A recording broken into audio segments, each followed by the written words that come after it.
13 flights from the Gulf to carry over 2,000 Indians under the Vande Bharat mission today. The Union Railways Minister says over 50 lakh migrant workers ferried safely through the 3,736 Shramik special trains since the 1st of May.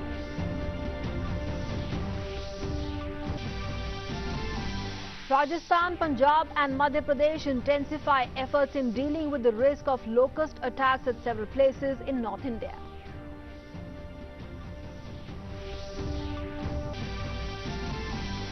External Affairs Ministry says India is committed to the objective of maintenance of peace and tranquility in the border areas with China. On the Nepal border issue, the External Affairs Ministry says that India is open to engaging with all its neighbors on the basis of mutual sensitivity and mutual respect in an environment of trust and confidence.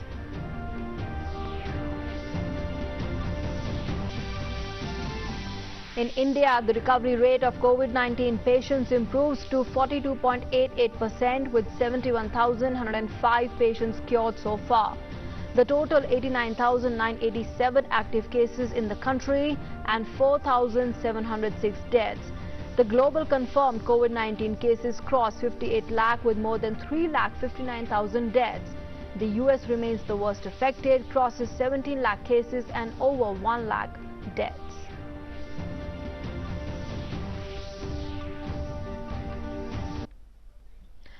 Hello and good morning. You're watching Doordarshan News with me, Nancy Kohli. A top story: the Vande Bharat mission continues in full swing. 45,216 Indians have returned back home till now. And during phase 2, a total of 429 Air India flights, that's 311 international flights and 118 feeder flights from 60 countries are scheduled to land in India. 13 flights are scheduled from the Gulf countries today to bring back nearly 2,000 Indians. The maximum number of flights has been scheduled from the UAE. 6 flights will take off from Dubai to Jaipur, Kochi, Kannur, Hyderabad, Kozhikode and Thiruvananthapuram. Another 2 flights are scheduled from Abu Dhabi to Kozhikode and Thiruvananthapuram. Saudi Arabia has 2 flights scheduled to India.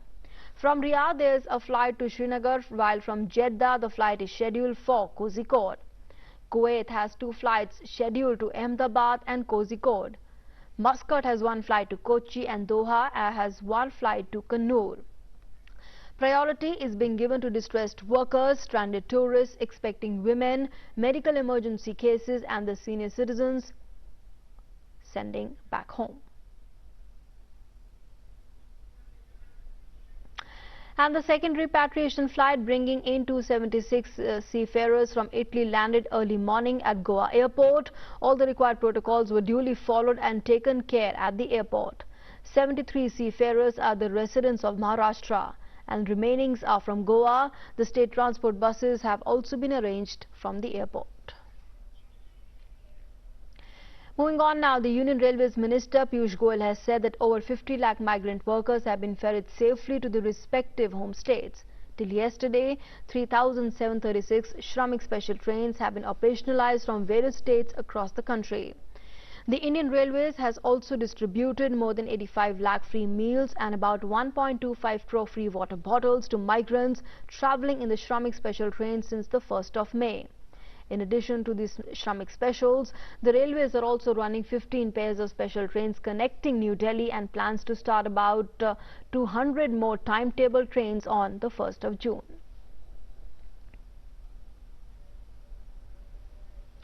And with regard to the Shramik special trains, the Indian Railways has observed that some people who are availing this service have pre-existing medical conditions that aggravates the risk they face during the COVID-19 pandemic. A few unfortunate cases of deaths related to pre-existing medical conditions while travelling have happened. In order to protect the vulnerable persons from COVID-19, in line with the Ministry of Home Affairs, the Railways Ministry has appealed to people that persons with comorbidities like hypertension, diabetes, cardiovascular disease, cancer, immunodeficiency conditions, expecting women, children below the age of 10 and persons above 65 years of age may avoid the travel by rail except when it is only essential. The Indian Railway Parivar is working 24/7 to ensure that all the rail services are provided to all the citizens of the country needing to travel. But the safety of the passengers remains the biggest concern of the railways. So the Railways has sought the cooperation of every citizen in this matter. And in case of any distress or emergency, please do not hesitate to reach out to the Railway Parivar, and they will be there to help you as always. In fact, the helpline numbers they're being flashed 139 and 138.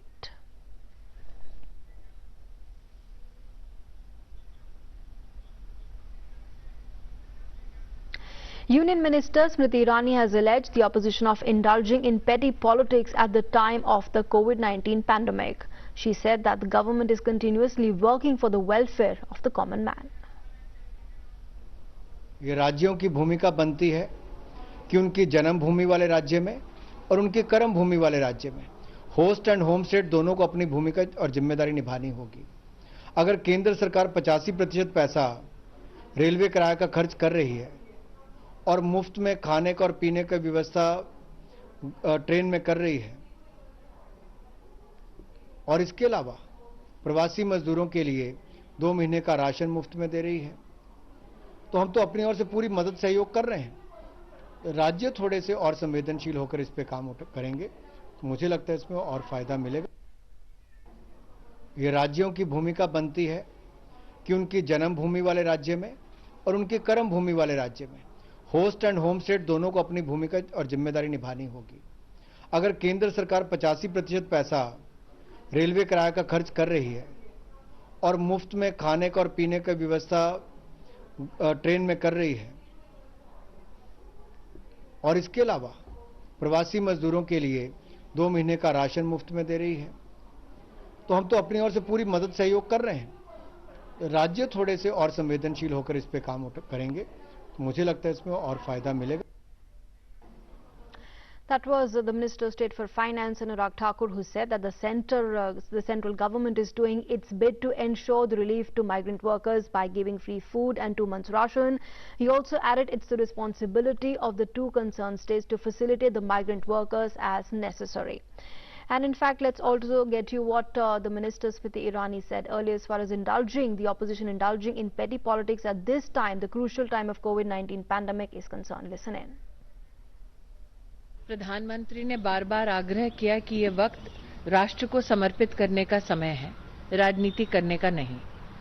फिर भी कांग्रेस जो ऐसी महामारी के वक्त में अपनी राजनीतिक रोटियां सेकना चाहती है, उनको मेरा मात्र इतना ही आग्रह है कि जिस सरकार के ऊपर वो कटाक्ष कर रहे हैं, उस सरकार ने 1,76,000 करोड़ का गरीब कल्याण का पैकेज पहुंचाया। उनकी अपनी प्रदेश की सरकारें इस बात की गवाह हैं कि गरीब के घर तक न सिर्फ 3 महीने का, बल्कि जो हमारे प्रवासी मजदूर हैं उनके लिए और भी राशन की सुविधा इसी सरकार ने मुहैया कराई। ट्रेन, बसेस, प्लेन्स के माध्यम से चाहे हिंदुस्तानी किसी शहर में हो, चाहे विदेश में हो, उसको घर तक पहुंचाने की व्यवस्था की गई। The Uttar Pradesh government has prepared a database of the migrant workers coming in from other states through skill mapping to ensure employment to them in the state itself. The government aims to provide employment to these skilled workers in every industry. The effort seems to be now bearing fruits with the Indian Industries Association, the National Real Estate Development Council and the CII to signing up an MOU with the Uttar Pradesh government. And this will benefit over 9 lakh workers. The Uttar Pradesh government's priority is to give work to everyone that will ensure the overall development of the state. And let's now go across to our correspondent Arun Sharma, who's joining us with more inputs on that. Arun, it's a great move that's been started by the Uttar Pradesh government, and clearly the focus there being on giving employment to the skilled people of this country, and in fact also generating lots of jobs. That's right, Nancy. I mean, let's try to understand this way that reverse migration is happening at both the levels. That means we are witnessing a global reverse migration. That means Indians who were settled abroad, who were living abroad, who were servicing other countries, they are now migrating right now again back to India. And the people who are working in big cities, metro cities, they're also migrating towards their home or villages. So now the way Uttar Pradesh has come out with these kind of initiative whereby migrant laborers who are working primarily in metro cities, when they're coming back to their home state of their village, they can again start working over there. So that means when Prime Minister Narendra Modi says that Jaan bhi, Jahan bhi, so on one side, center and states coordination, they both are ensuring that a safe reverse migration, or primarily a safe transportation, can be provided to the Sure. migrant laborers who are going back to their home. And on the other side, when they reach home, so Uttar Pradesh is one of the largest state, and when the largest state of our country, it comes out with such kind of initiative whereby a skilled manpower can be given jobs over there. Government Yes. has already doubled, I mean, more than doubled primarily as far as the Manrega allocation is concerned. I mean, it's more than 1 lakh crore rupees in this fiscal year. So yes, more and more money can be allocated for, under the Manrega, and a state like Uttar Pradesh, when it is providing jobs to people, skilled manpower, mapping all the migrant laborers or the laborers primarily. So this plays an important role in ensuring that yes, government is serious in providing jobs to the people who are again coming back to the village. Yes, it's a wonderful initiative by states like Uttar Pradesh, and it's very much likely that various other states will also follow the suit going forward from here.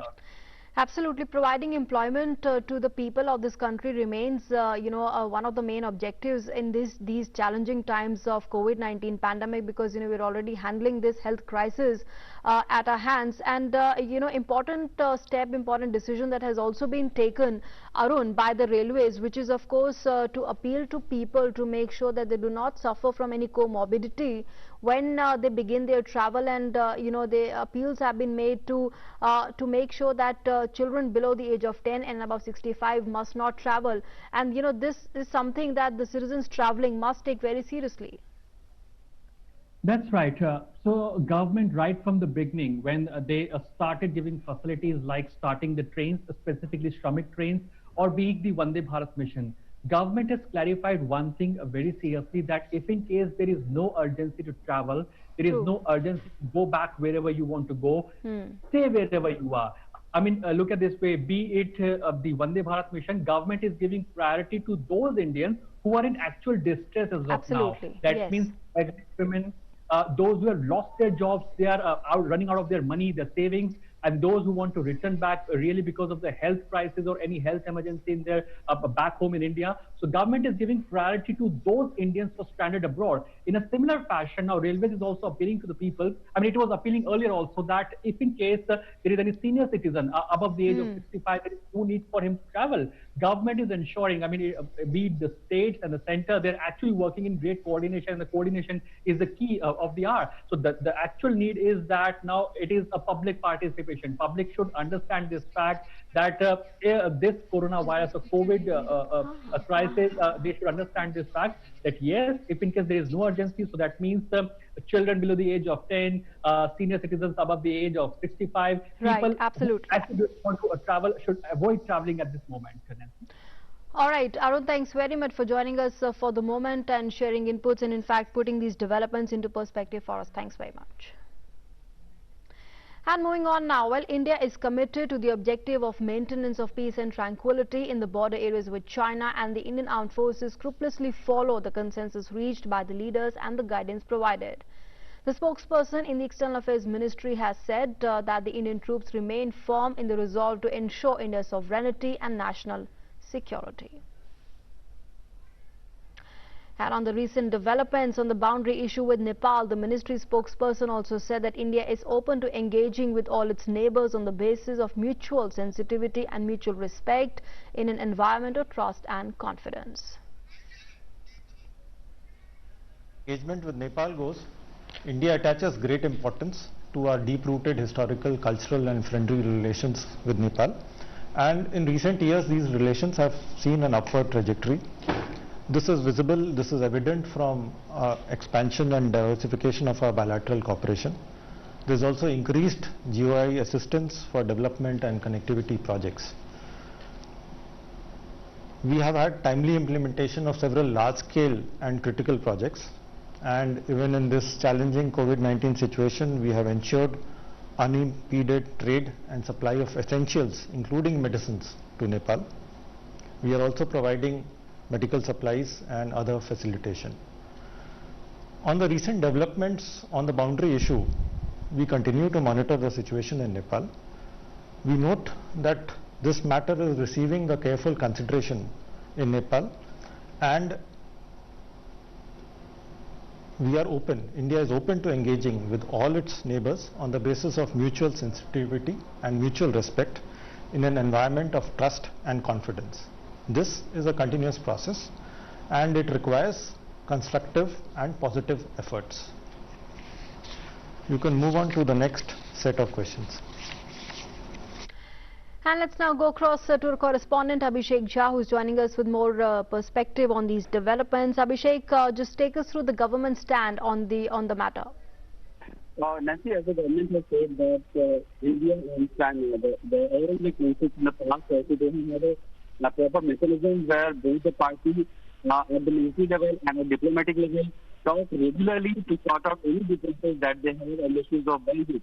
You know that India is a border runs hundreds of kilometers, and the terrain which is very much hilly, and there are the steep mountains there.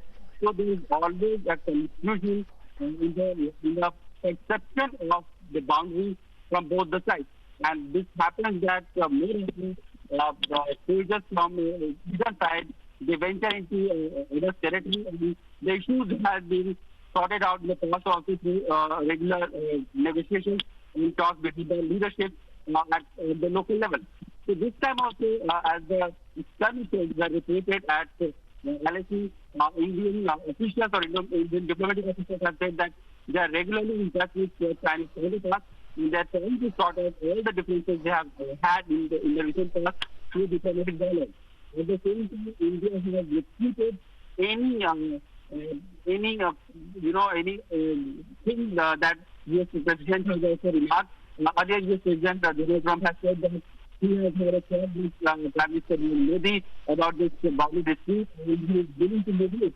So India has not only refuted any such conversation with the Prime Minister Modi and US President Donald Trump, but it has also said that all the bilateral issues between India and China are only India and its other neighbors are bilateral issues, and India is able to sort the differences through bilateral negotiations at various levels.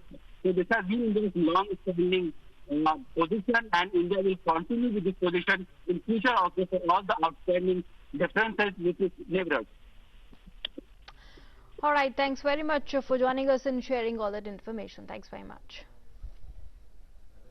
Moving on now, soon India will be occupying a seat in the 15-member United Nations Security Council, and the UN Security Council is going to elect its new members for non-permanent seat for the year 2021-22 on the 17th of June. Now, India's candidature for the UNSC non-permanent seat for 2-year term was endorsed by the Asia-Pacific Group last year in June. The 55-member Asia-Pacific Group also includes China and Pakistan. Each year, the 193-member General Assembly elects 5 non-permanent members for a 2-year term at the UN High Table. The 5 permanent members of the Council are China, France, Russia, the UK and the US.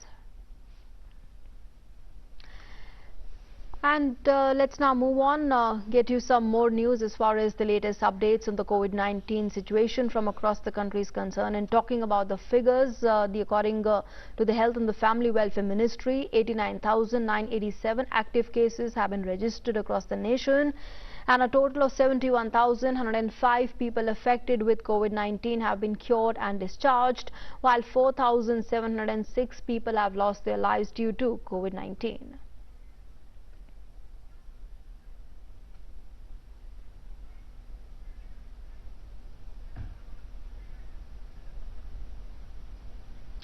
And a look now at the latest update on the confirmed cases of COVID-19 globally. Well, the global cases of COVID-19 have crossed 58 lakh with more than 3,59,000 deaths.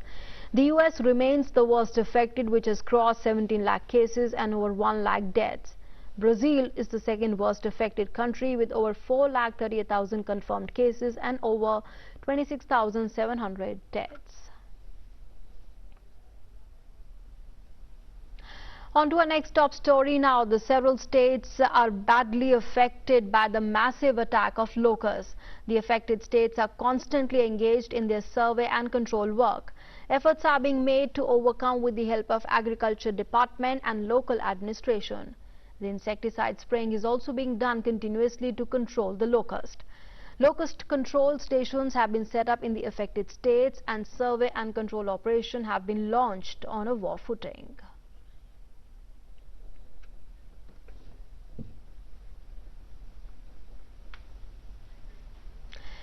Talking about Cyclone Amphan now, which had uprooted several trees, hindered the movement of traffic and led to power disruptions in several parts of Kolkata. The cyclone, the strongest storm on record in the Bay of Bengal, ripped through West Bengal, Odisha and Bangladesh on the 20th of May. The storm created monumental challenges for state governments and they're intensifying amid the intensifying fight against the COVID-19 pandemic.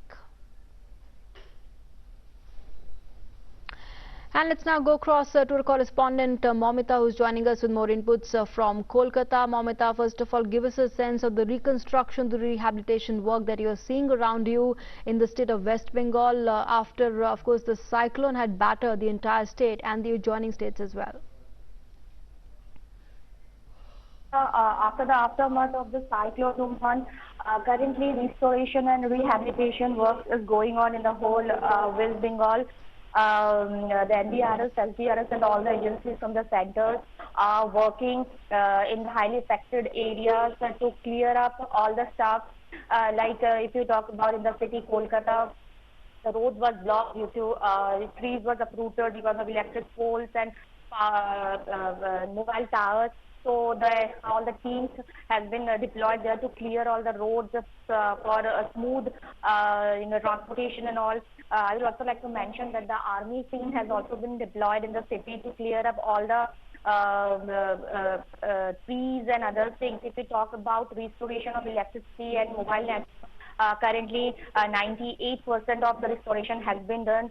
If we talk about the mobile network, in many places the mobile connectivity is on, but in most affected areas of West Bengal like Sundarban, Hooghly and some of the East Midnapur and West Midnapur areas, their mobile network has not been restored completely, but they are assuring that in coming days it will be totally the restoration work will be done. Even the Mamata Banerjee is she's doing a daily review meeting so that how much work has been done or not. So she also assured to the people because of this COVID-19 issue, workers are less here, so it's taking more time to clear up the stuff. Plus, after the aftermath of cyclone, rainfall is continued in West Bengal. So it has become little bit difficult for the teams, for the state and the center teams to work in the ground. But in the due courses, the things will be okay. It is more than 8 days. 90% of every work has been done. Rehabilitation process is started, though it will take another some time because of the because of the inclement of weather conditions in West Bengal. All right, Momita, thanks very much for joining us for the moment and sharing all those inputs. Moving on now, Rajya Sabha MP and former Union Minister MP Virendra Kumar passed away at Kozhikode yesterday. He was 84. He was admitted to the hospital after suffering a cardiac arrest. The last rites will be held at Wayanad today.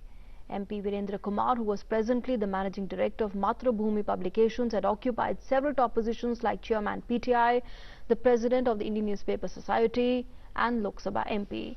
He had bagged several awards including Kendra Sahitya Academy Award, the Odaku's Award, Rajiv Gandhi National Award as well.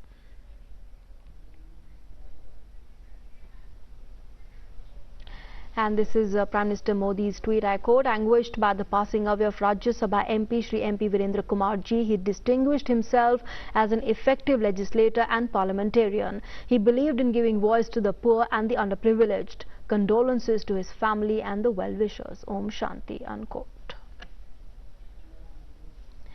And with that, it's a wrap on this edition of the news. Thanks for being with us.